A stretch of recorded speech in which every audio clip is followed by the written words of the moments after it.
Salut à toutes et à tous, c'est Manuel Mode. Je m'appelle pas Manuel, on va pas parler de mode, je m'appelle Thomas et on va parler photographie argentique. Aujourd'hui, je vous propose une technique pour trouver des pellicules couleur 35 mm 800 ASA sans se faire livrer et même si vos boutiques photos sont fermées.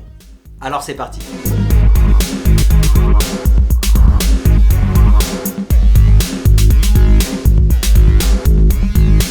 Même si je suis plutôt le genre de mec qui a pas mal de pellicules d'avance dans ses tiroirs, j'ai remarqué qu'en noir et blanc, j'ai des pellicules 400 ASA en faible quantité. Et en couleur, la plupart des films que j'ai sont d'une sensibilité de 200 ASA ou de 100 ASA.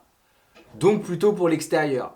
Et j'aimerais ne pas avoir à utiliser de flash ou à pousser le film. Parce que le risque, ce serait que je fasse des photos avec trop de zones d'ombre et que ça ne se récupère pas au développement. J'aimerais bien avoir des pellicules 800 ASA, 35 mm, couleur. Et la seule pellicule que j'avais de côté, c'était une Portra 800. Un seul rouleau de Portra 800. C'est déjà cool, mais je sens qu'on va rester à faire des photos en intérieur pour une durée indéterminée. Pour ces dernières semaines, j'avais chargé une Street Candy dans mon LCA et une Fuji C200 dans mon Pentax, qui a un flash. C'était les deux compacts qui sont devenus les appareils de la maison pour documenter le quotidien et les quelques sorties. Mais comme la situation dure un peu, j'aimerais pouvoir charger mon Olympus OM10. Alors oui, vous pourriez commander des films sur internet et vous les faire livrer. Personnellement, je suis pas fan de rester chez moi pendant que quelqu'un s'expose pour me livrer des pellicules photos et que je puisse faire de la photo à la maison. C'est la même raison pour laquelle j'ai pas acheté de chimie pour développer moi-même. J'y ai pensé, mais je me suis dit que je préférais attendre que les labos réouvrent. Et d'une certaine manière, je serais plus content de voir comment c'était après que ça soit passé plutôt que pendant. Alors comment trouver des pellicules couleur en tenant compte de ça? La réponse, elle s'est présentée à moi quand je suis allé au supermarché qui est à côté de chez moi. En bas d'un rayon, j'ai trouvé des appareils photo jetables. Et ça m'a rappelé un conseil que m'avait filé Damien à une période où ils étaient en rupture de stock de l'Homo 800 chez Nation Photo. Il m'avait dit que je pouvais récupérer la pellicule dans les appareils photo jetables. Parce que les appareils photo jetables sont chargés avec de la pellicule négative couleur 800 ASA. C'est une petite manipulation pas très compliquée pour récupérer le film et après, vous pouvez le charger dans l'appareil que vous voulez. Je vous explique comment on fait.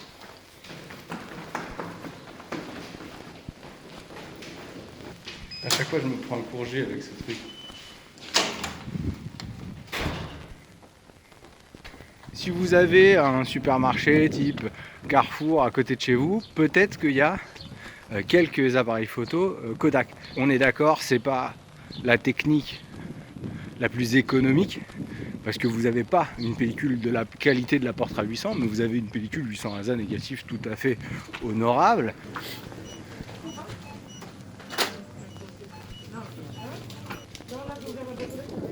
« 12,40 € la pellicule 800.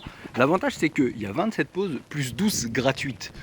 En fait on a une pellicule 36 poses quoi, 39 pour être exact. Mais je pense qu'ils disent 39 parce qu'il est préchargé dans le jetable. Ce qui garantit, comme quand vous chargez très serré, très bien votre film dans votre appareil, vous pouvez parfois aller jusqu'à 39 poses sur un film qui normalement en fait 36.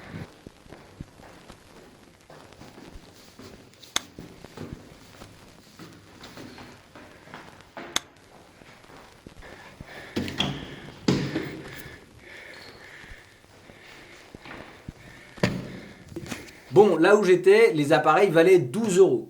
Ça fait cher la pellicule. Surtout que c'est des appareils qui sont périmés depuis 2019 parce que personne les achète.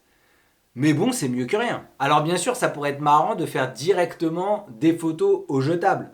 Pourquoi pas? Ça peut être un délire. Mais quitte à mettre 12 € dans une pellicule de la fin du monde, je vais la charger dans un réflexe. Surtout, n'ouvrez pas votre appareil photo jetable tout de suite. Parce que dans les jetables, la pellicule, elle est déroulée dans l'appareil et c'est au fur et à mesure que vous faites des photos que vous enroulez la pellicule dans sa bobine. Donc si vous ouvrez l'appareil, vous allez exposer votre film à la lumière et vous aurez mis 12 € dans le ciel. Pour éviter d'exposer les photos, mettez un bout de scotch opaque sur l'objectif ou mettez-vous dans le noir. Ensuite, vous armez et vous déclenchez jusqu'à ce que vous arriviez au bout de la pellicule et que la molette tourne dans le vide. C'est signe que la pellicule est rentrée dans la bobine et vous allez pouvoir la récupérer. Pour ouvrir l'appareil, vous prenez des ciseaux pour ouvrir le boîtier de chaque côté. Et ensuite, vous récupérez la pellicule une fois que vous avez éventré l'appareil. Évidemment, la pellicule est rembobinée entièrement et vous allez devoir sortir l'amorce de la bobine pour pouvoir la charger dans un nouvel appareil. J'ai trouvé une technique sur YouTube qui ne nécessite aucun outil à part un verre d'eau et un bout de film vierge. Ça, vous pourriez le trouver au début ou à la fin d'une pellicule que vous avez déjà fait développer.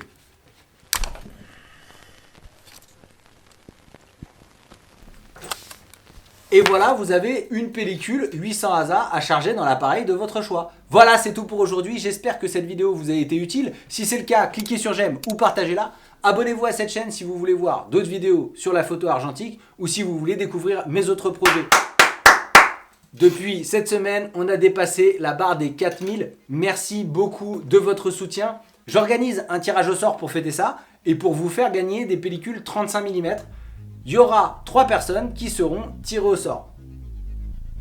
Putain, c'est exactement ce que j'ai écrit comme script. Pour participer au tirage au sort, soutenez cette chaîne sur Tipeee à hauteur de votre budget et je ferai gagner des pellicules à 3 d'entre vous. Si vous avez des questions, laissez-les en commentaire ou envoyez-moi un DM sur Instagram ou sur Twitter, j'irai voir vos comptes.